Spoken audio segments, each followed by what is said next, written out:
Dave here with another Super Dave review. This is the Super Dave Special Review. Super Dave here with another exciting special review, a Super Dave Special Review, and this time it's a Marvel Select character, which I don't have many Marvel Select characters. I don't know that I have maybe but one other. Can't even remember which that is right this moment, but this character really caught my eye. I like that space age look, you know, just that almost like a spaceman kind of garb, or futuristic looking, I should say, clothing. And this guy, he kind of scratched that itch for me on that and just really looked awesome. But we'll also take a little bit of a look into Blade, the character's bio backstory as well. But there's a really good look at him on the side there. And then some really cool image shots on the back with both head sculpts. Really cool. And if you'd like to pause and read that bio, you certainly can now. All right. Let's go ahead and break open this Blade action figure and check him out over here in this kind of spacey looking headquarters over here that we've been using. I just think he fits in. All right, let's go. And here we are in this really cool space station or futuristic style headquarters with a lot of really bad looking women lined up to check out with us. Blade. Marvel Selects Blade, and he is so cool looking. So let's first take a look at Blade's accessories.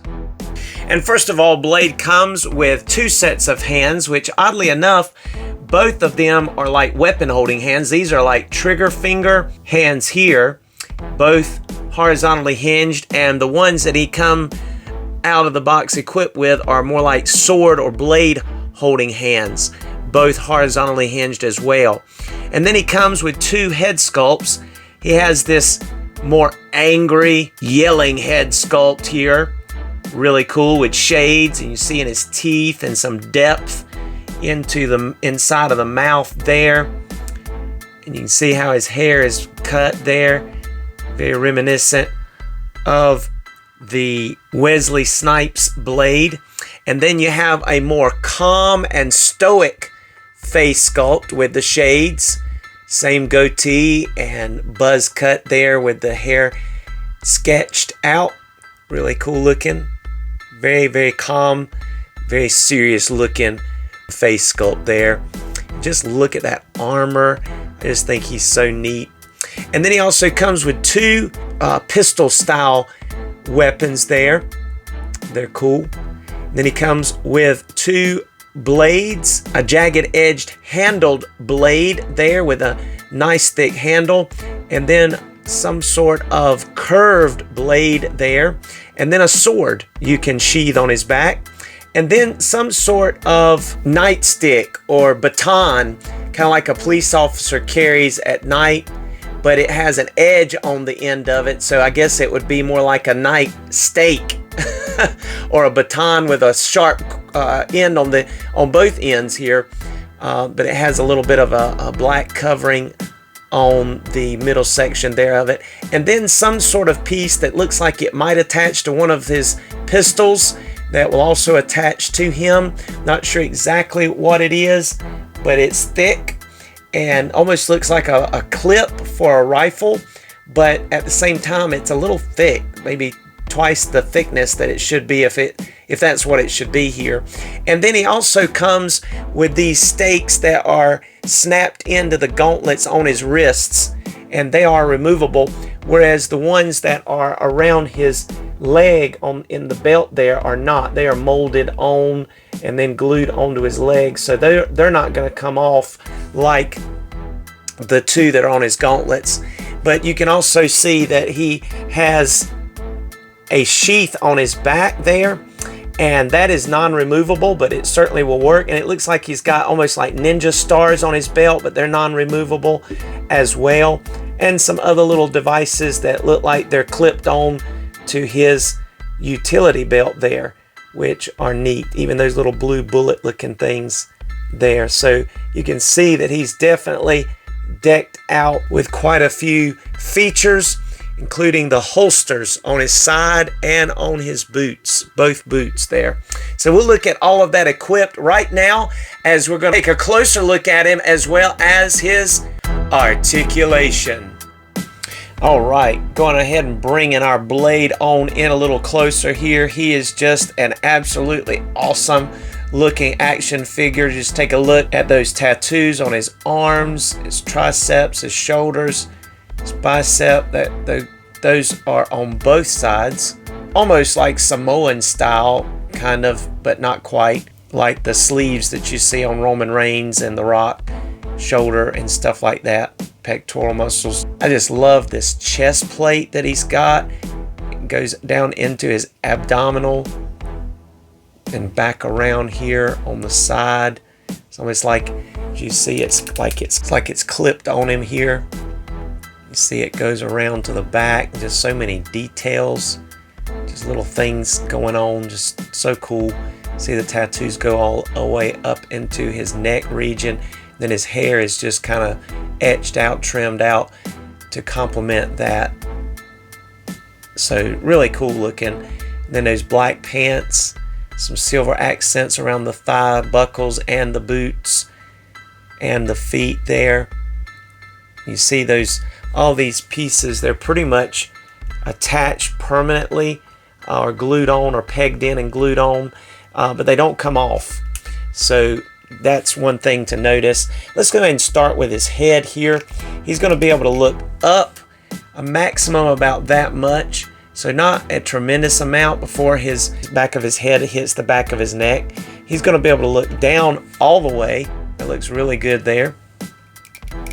He's going to be able to get very good head pivoting, and of course he'll look side to side, and so he's going to be able to kind of look at different angles. Look at just the detail, like the jaw muscle, the cheekbone, his ears. Just very good detail on this head sculpt. I really like it. Let's go ahead and look at the other one while we're right here. And you see it has a ball peg, a dumbbell ball peg down in here, so you don't get any neck articulation like we get, say, with like the Classified Joes, but you are going to get a good range of side to side and back and forth with that. So just pop on the other one. Let's just take a really good look at that head sculpt. Again, you can see the details all the way up inside, even into his mouth area. You can see almost his tongue back in there. And then again, some really good details of the way his mouth bends to coincide with it being open all the way up into his cheek, and the way it kind of moves his glasses upwards and even his brow. So just really good detail. Even the way they did the neck almost is convincing that he's yelling there. That's really cool. But the same basic articulation. He looks up about that much, down all the way. He's going to be able to get good head pivot, and of course side to side. And just again, look at the details all the way around. Looks really good. But me personally, even though this is a great look for him, I like the other one where he's just like, I'm bad, I'm the coolest dude.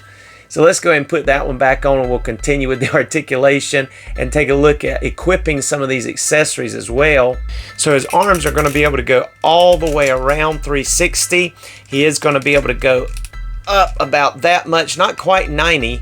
It's kind of odd that it stops there, is some kind of restriction, but that's about as far up as he's going to be able to go on both sides. But Marvel Selects have never been, known for their incredible range of articulation, but this guy's pretty good. He has bicep swivel. You get single jointed elbows. There is a small pin, but it's not very noticeable. But he also gets a swivel at the elbow as well there. It's got some nice definition to the bicep. It does look a little small to me in relation to proportion of his body, but maybe it's because I'm so used to the biceps on Roadblock, on the Classifieds, which we'll look at some of that in comparisons. And of course, Masterverse figures too that are jacked. But it's still a decent amount, still looks good. And the striations and the shoulders, just some really good, muscular detail there. And like I was telling you, in accessories, these parts do pop out, these stakes to get those vampires do pop out of his gauntlet. One of the things that you may not know about Blade, of course his real name is Eric Brooks, is that he has some vampire type powers, because when he was born, his mom was having complications at his birth, so the ladies that she was with called for help, and a doctor called Deacon Frost came, who was actually a vampire, and he began to, instead of help her, feed on her, literally killing her while she's giving birth to Blade. And Eric Brooks was being born. The powers, or the transfer of some of that DNA from him sucking her blood out of her body and her still nourishing the baby as it was being born, came into him, and he began to have some vampire type powers, which they call Don Pierre, I believe is how you pronounce it. And so he has longer life, and he has a sensitive smell to be able to pick up supernatural beings, and he has other powers like he ages slower. He has super healing abilities, even to the part of growing back limbs, like regeneration. Let's go ahead and look at his diaphragm as we're talking about it here.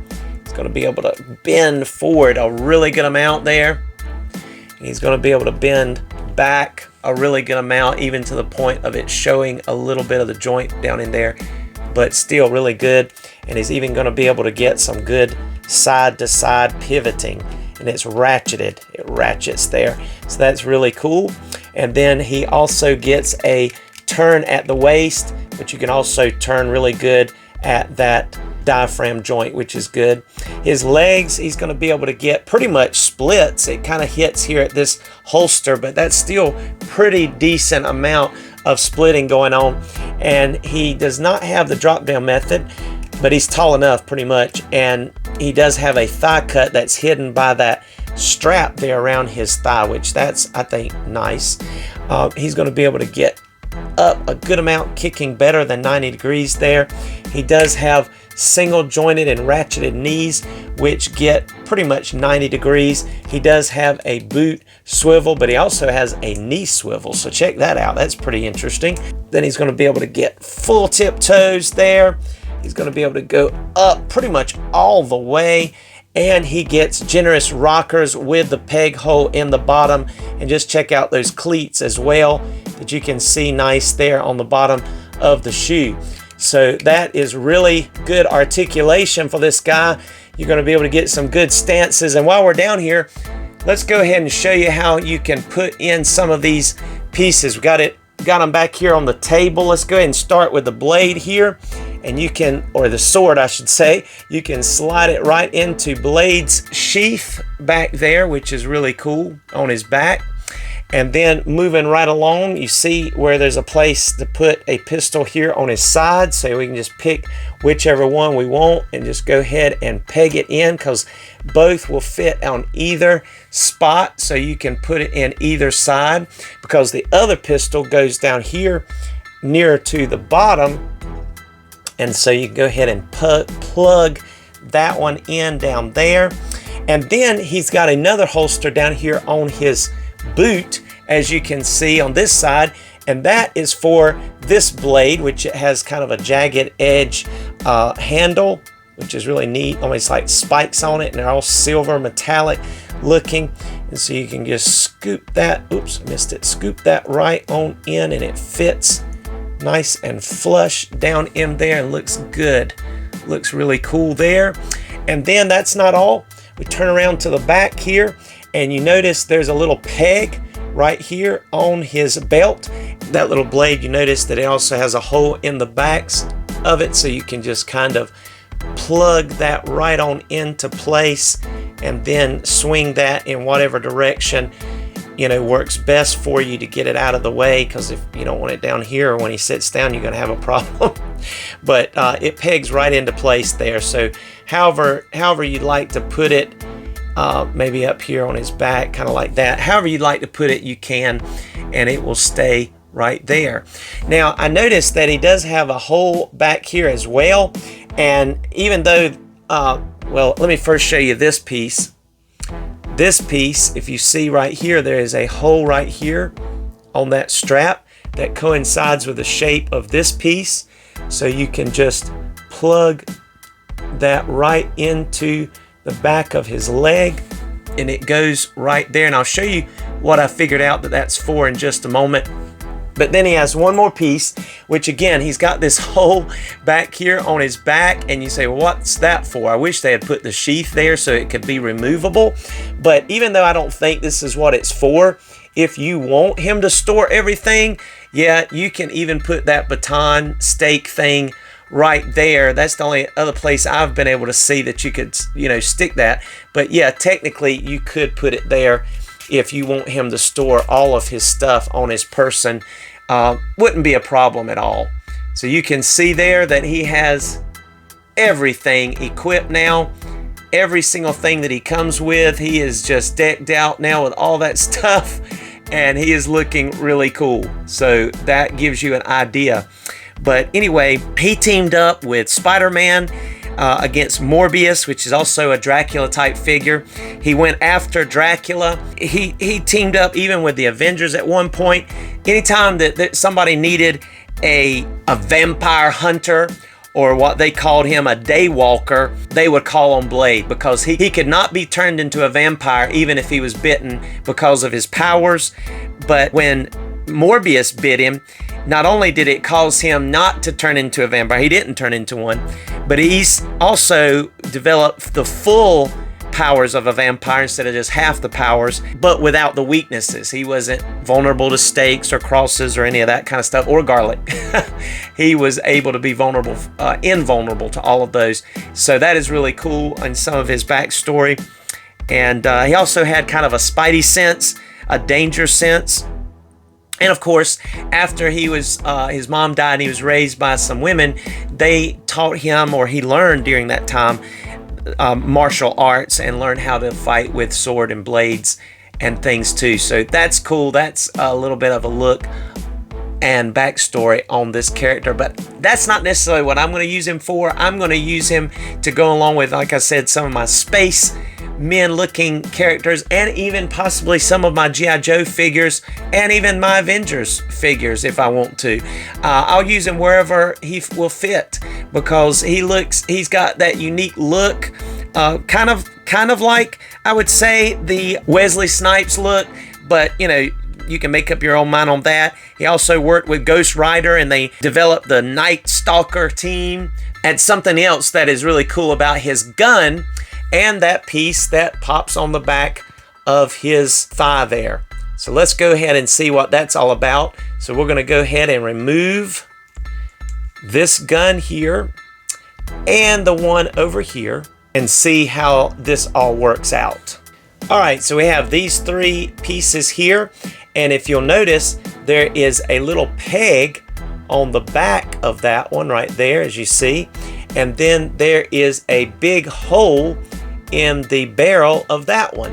So what you can do is you can plug those in to make one long rifle piece, and then to give this a more of a shall we say thicker look, you just plug this. You can see those little fins, or these little vent looking, I don't know, tracks there to that, like so that it almost looks like this handle is kind of coming against that and this piece.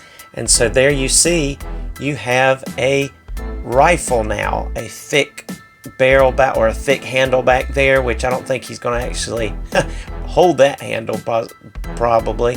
Might have to kind of use this instead, but we'll see how he can hold it here in just a moment. But you can see that makes a rifle style looking weapon that you can create putting them together there. So that's cool. Almost reminds you of somebody else we know, doesn't it? You can check out my review on Revoltech's Cable and check out his wild weaponry that can be transformed into a bigger gun or cannon or machine gun / rifle thing too. And here's one way that he can hold that gun. I mean, there's probably other ways, but it's a little tricky to get him to hold it to make it look normal. You certainly can't really put his hand around that thick handle thing, if that's, you know, kind of how that goes. And that's the only way that I know to do it. You kind of see how that looks there. But he's definitely holding it, and you see how you can get his trigger finger in that front handle part, and then you kind of just manipulate that other hand to hold however you can. I've got it plugged into the peg that actually pegged into his thigh. I've got it pegged into his hand. So you can kind of make it work however you want to. But that is looking cool. But now let's go do some, as we're already kind of starting here with these ladies and with cable, but let's go ahead and do some more comparisons.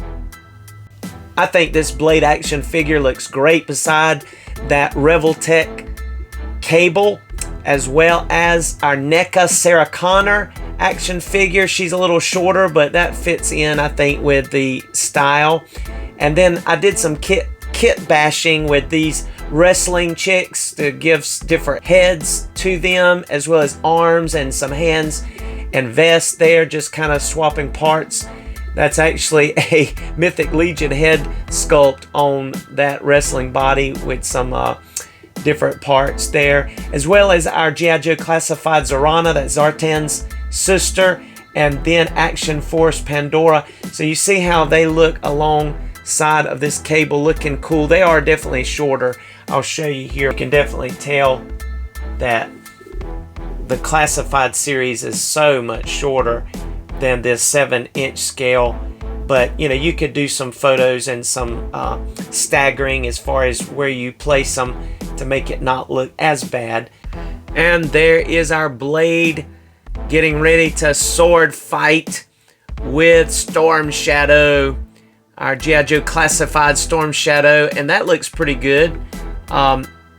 You definitely tell again that Blade is taller, but you can make it work. You can position them in a way that you could, you know, square them off. Certainly looks good, I think, beside him to get ready to sword fight. You could even crouch your Blade down a little further if you wanted to use Blade with your Joes. And let's take a look at him with Roadblock, some of the taller G.I. Joe characters. Well, there is our Blade next to our G.I. Joe Classified Roadblock. And there is Sergeant Slaughter, which you see they're definitely shorter than Blade, but you can still make it work. He just kind of looks like a taller figure. His arms are still about the same size, and well, the legs are a little taller. You can see the torso goes a little higher, or I should say the pelvis goes just a little bit higher. There's my B.A. Baracus, Mr. T, that I made out of a Roadblock and a WWE set of gold and head there.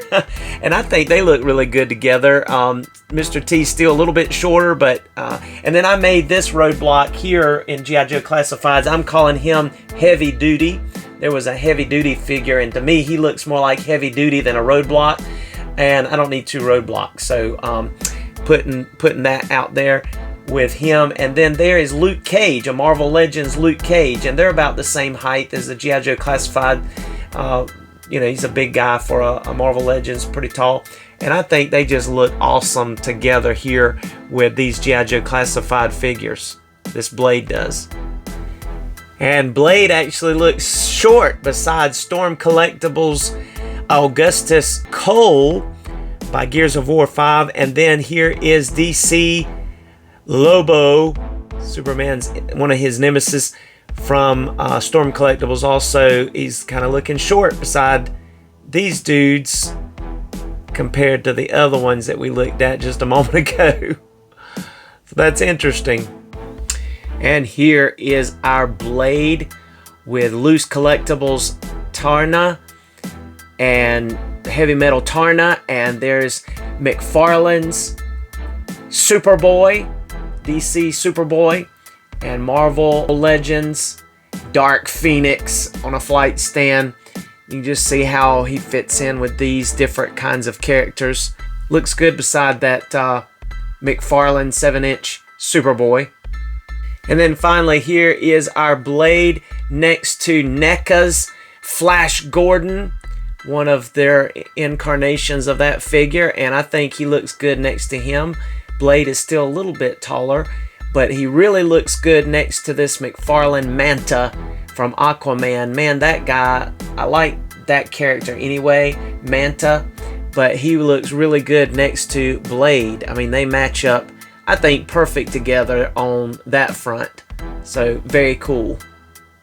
Thank you so much for joining us for this special Super Dave review, and we have enjoyed looking at Blade by Marvel Select. If you've enjoyed this video, please like, subscribe if you've not done so, comment if you have something to share, and we'll look forward to seeing you next time on another Super Dave review.